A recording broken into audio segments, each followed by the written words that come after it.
नमस्कार। प्रभा साक्षी news network के खास कार्यक्रम पूर्वोत्तर लोक में आप सभी का स्वागत है। मणिपुर में हालात लगातार चिंताजनक बने हुए हैं तो असम में उग्रवाद लगभग समाप्त हो चला है। मणिपुर के बारे में अमेरिकी राजदूत के एक बयान पर राजनीति भी गरमाई है और साथ ही इस सप्ताह राज्य में हिंसा के बीच स्कूल खुलने से जनजीवन जल्द ही सामान्य होने के आसार भी बढ़े हैं। इसके अलावा इस सप्ताह बीजेपी ने पूर्वोत्तर क्षेत्र में अपने संगठन की एक बड़ी बैठक कर लोकसभा चुनावों की तैयारियों की शुरुआत की तो त्रिपुरा विधानसभा में भारी हंगामे और टिपरा मोथा के अध्यक्ष के ऐलान ने सबको चौंका दिया। मिजोरम में चुनावी तैयारियों ने जोर पकड़ा तो पूर्वोत्तर के कई क्षेत्रों में भारी बारिश ने आम जनजीवन को प्रभावित किया। आइए डालते हैं एक नज़र पूर्वोत्तर क्षेत्र से आई बड़ी खबरों पर और सबसे पहले बात करते हैं मणिपुर की। मणिपुर में हिंसा का दौर जारी रहने के बीच भारत में अमेरिका के राजदूत एरिक गारसेटी के एक बयान पर विवाद खड़ा हो गया है। दरअसल उन्होंने कहा है कि अगर मणिपुर में जारी संकट को हल करने के लिए कहा गया तो हम हर तरह की मदद करने के लिए तैयार हैं। उन्होंने कहा है कि भले यह भारत का आंतरिक मामला है और हमें कोई रणनीतिक चिंता नहीं है, लेकिन हिंसा को देखते हुए मानवीय चिंताएं जरूर हैं। उन्होंने कहा है कि पूर्वोत्तर शांति के बिना समृद्ध नहीं हो सकता। अमेरिकी राजदूत के इस बयान की आलोचना करते हुए कांग्रेस सांसद मनीष तिवारी ने कहा है कि किसी राजदूत के लिए भारत के आंतरिक मामलों के बारे में इस तरह का बयान देना बहुत आश्चर्यजनक है। जहाँ तक अमेरिकी राजदूत का सवाल है, देखिए भारत में कई चुनौतियाँ आई, पंजाब में, जम्मू कश्मीर में, उत्तर पूर्व में, पर भारत ने कभी अपने आंतरिक मामलों में किसी भी बयान की सराहना नहीं की है या उसको एक नकारात्मक दृष्टि से ही देखा है। अमेरिका में गन वायलेंस होती है, बहुत से लोग मारे जाते हैं। हमने कभी अमेरिका को ये नहीं कहा कि हमसे आप सीख लीजिए कि किस तरह से उस पर नियंत्रण पाया जाए। वो भी तो एक मानवीय त्रासदी है। अमेरिका में रंग भेद को लेकर दंगे होते हैं, वो भी एक मानवीय त्रासदी है। हमने कभी नहीं कहा कि हम आप पंथ निरपेक्षता की सीख देंगे।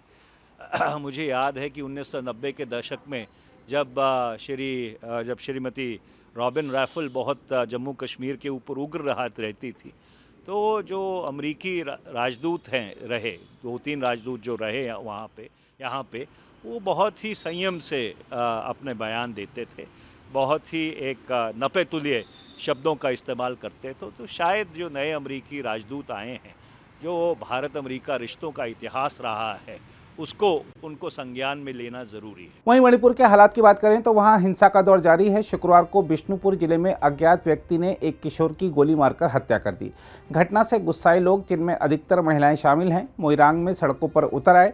इसके अलावा गुरुवार को इम्फाल पश्चिमी जिले में एक विद्यालय के बाहर एक महिला की गोली मारकर हत्या कर दी गई, जबकि कांग पोकपी जिले में रुक रुक कर गोलीबारी की आवाज़ सुनी गई।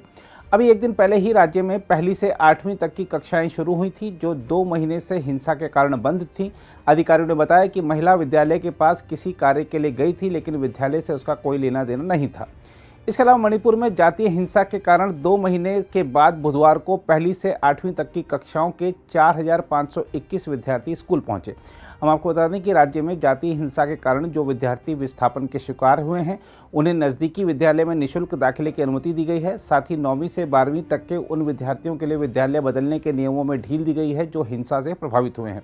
मणिपुर सरकार के शिक्षा विभाग के अंतर्गत आने वाले विद्यालयों ने विद्यार्थियों के हितों को ध्यान में रखते हुए बुधवार को 1ली से 8वीं तक के लिए सामान्य कक्षाएं बहाल कर दी हैं। I think it's very hard for us because we are not able to study and we miss a lot of classes, especially the half-yearly exams, and we miss a lot of classes and it's very sad for us. Have you been traumatized because of the ongoing Manipur crisis? Yes. My sister was in Chochamper, so it had been lots of hard for us. So after 2 months, your classes resume today as per the order or directives from the government of Manipur. Yes. How do you feel? I feel very happy that we are able to meet some friends, even though some of are unable to come. But we are happy to resume the classes, and I have to say we are very happy. But you are talking about your friends. What about your teachers? You see, because your teachers are also very much important. We miss them very much. इसके अलावा मणिपुर सरकार ने बड़ी संख्या में मंत्रियों, विधायकों, राजनीतिज्ञों और नौकरशाहों की वीआईपी सुरक्षा में कटौती की है और मुक्त हुए इन 2000 सुरक्षाकर्मियों को अब राज्य के संकटग्रस्त क्षेत्र में खेती में लगे किसानों की सुरक्षा के लिए तैनात किया जाएगा। यह घटनाक्रम मणिपुर के मुख्यमंत्री एन बीरेन सिंह के उस बयान के 2 दिन बाद आया है जिसमें उन्होंने कहा था कि खेती का काम शुरू करने वाले किसानों को सुरक्षा प्रदान करने का निर्णय लिया गया है।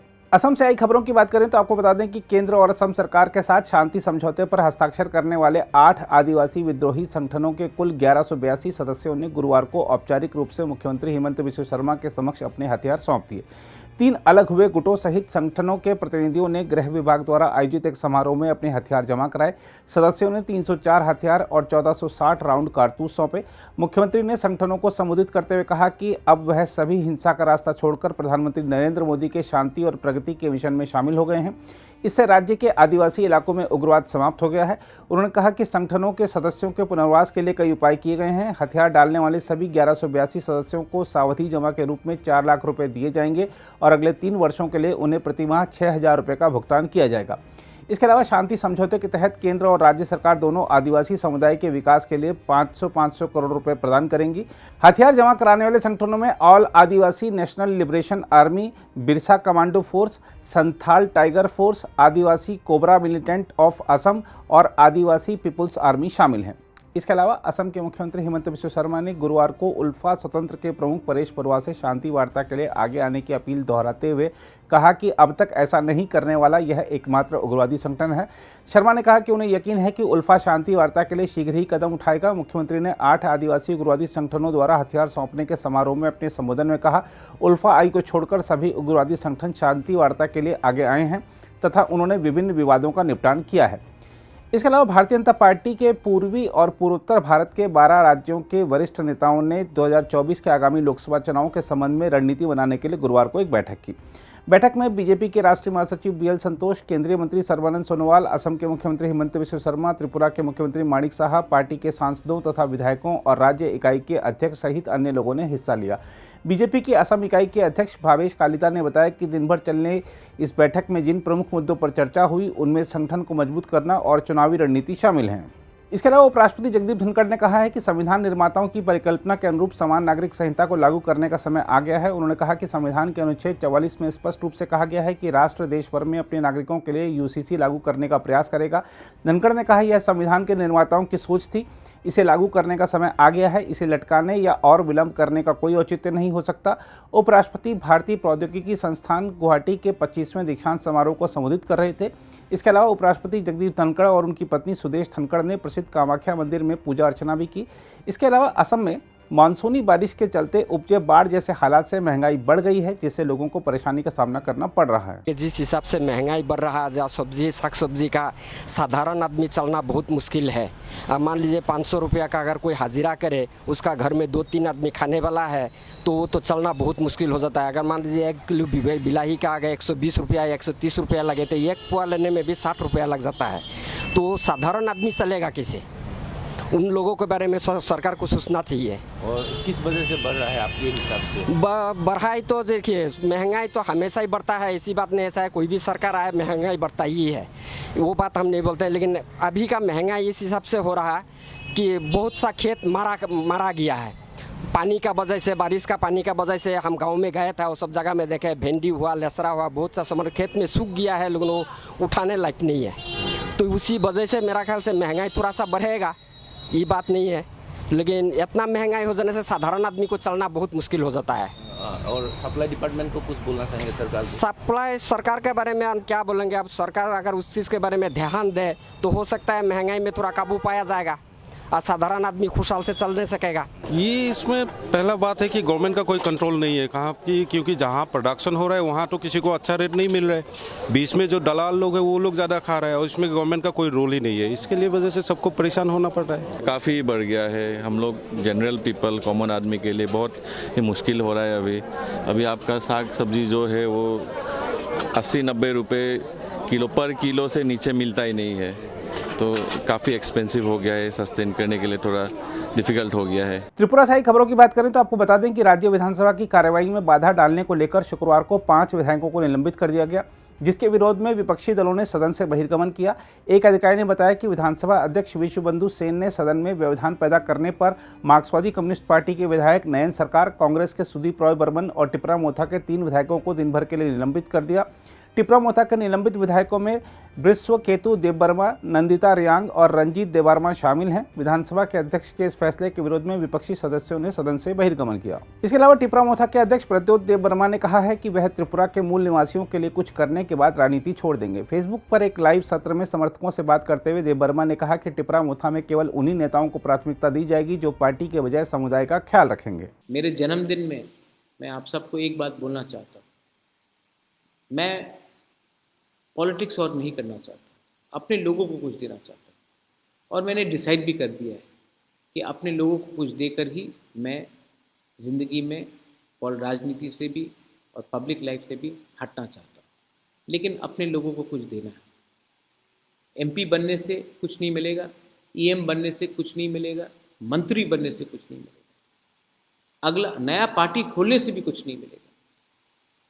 तब मिलेगा जब हम लोग दिल्ली में एक आवाज़ में अपने लोगों के बारे में बात करें। मैंने बात किया है, मैंने बहुत बलिदान दिया है, मैंने बहुत सैक्रिफाइस किया है।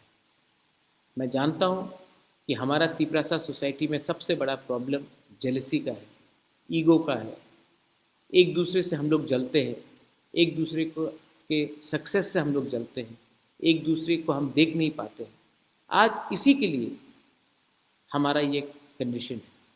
मैं आपको फिर से अपील करता हूँ, 2-3 महीना 1-2-3 महीना अपना स्वार्थ को पीछे रखिए और एक होकर हमारा मूवमेंट को स्टॉप कीजिए। मूवमेंट दरकार है, क्योंकि जब तक मूवमेंट रहेगा तभी तक गवर्नमेंट के ऊपर प्रेशर रहेगा और गवर्नमेंट को हमको प्रेशर में रखना है, असेंबली के अंदर भी रखना है। मैं अपने LOP को बोल रहा हूँ, मैं MLAs को बोल रहा हूँ, असेंबली के अंदर भी प्रेशर रखिए और ज़मीन में ग्राउंड में हम लोगों को भी प्रेशर रखना है। झगड़ा नहीं करना है, वायलेंस नहीं करना है, लेकिन तरीका होता है अपना डिमांड को शांति से लेकिन प्रेशर रखकर करें। मिजोरम से खबरों की बात करें तो आपको बता दें कि मिजोरम प्रदेश कांग्रेस कमेटी ने कहा है कि वह समान नागरिक संहिता को लागू करने के किसी भी कदम का कड़ा विरोध करेगी और उसने राज्य के लोगों से सामूहिक रूप से इसका विरोध करने की अपील भी की है।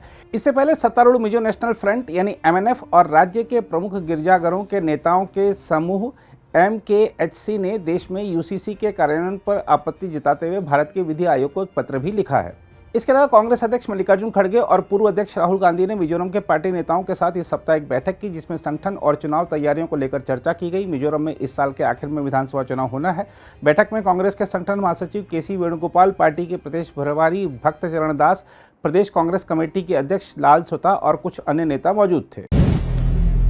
अगर आप भी लेना चाहते हैं देश दुनिया की तमाम जानकारी तो आज ही सब्सक्राइब करें हमारे चैनल को।